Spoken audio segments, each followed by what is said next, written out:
Good morning সবাইকে। আশা করছি সকলে ভালো আছো। আর সকালে ঘুম থেকে উঠেই ভিডিওটা করার কারণ আজ আমাদের বাড়িতে একটা ভীষণই গুরুত্বপূর্ণ জিনিস এসেছে, তাই ভাবলাম সেটা তোমাদের সাথে শেয়ার করে নিই। তো চলে এসছে তোমার স্বপ্নের জিনিস। কি আছে রে বাবা? কি ভারী ভারী, সেটাই তো দেখছি। উল্টো হয়ে গেছে।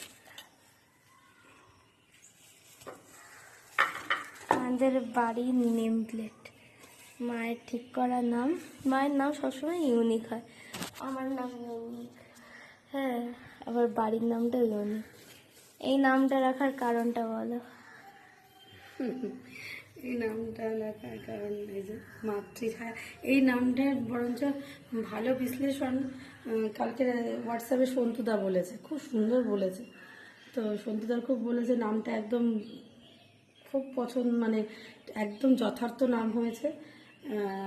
আর বাড়িটা যেহেতু আমার শাশুড়ির বাড়ি, আমার শাশুড়ি মায়ের বাড়ি, মানে আমার শ্বশুরমশাই শাশুড়ি মায়ের নামে লিখে দিয়েছিলেন, করে দিয়েছিলেন এই বাড়িটা। তারপর পরবর্তীকালে শাশুড়ি মা আমার নামে লিখে দিয়েছেন বাড়িটা।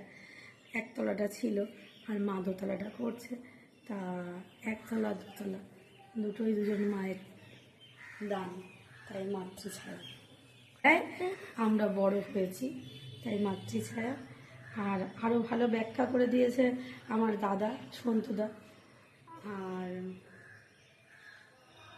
এর পরবর্তীকালে শোনারও এটা মাতৃছায়া, মানে গ্লোরিমার এটা মাতৃছায়া।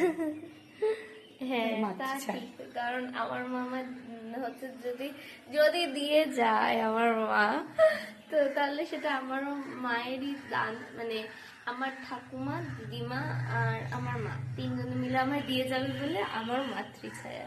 তাই জন্যই নামটা খুব সুন্দর, মাতৃছায়া। সত্যিই সুন্দর। মায়ের ছায়াই একটা বাড়ি তৈরি হয়।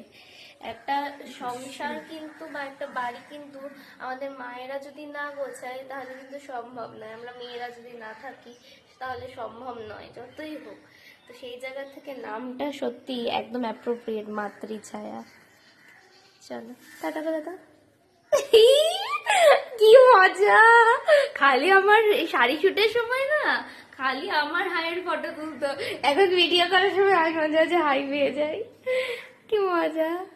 টাটা করে দাও। Good morning.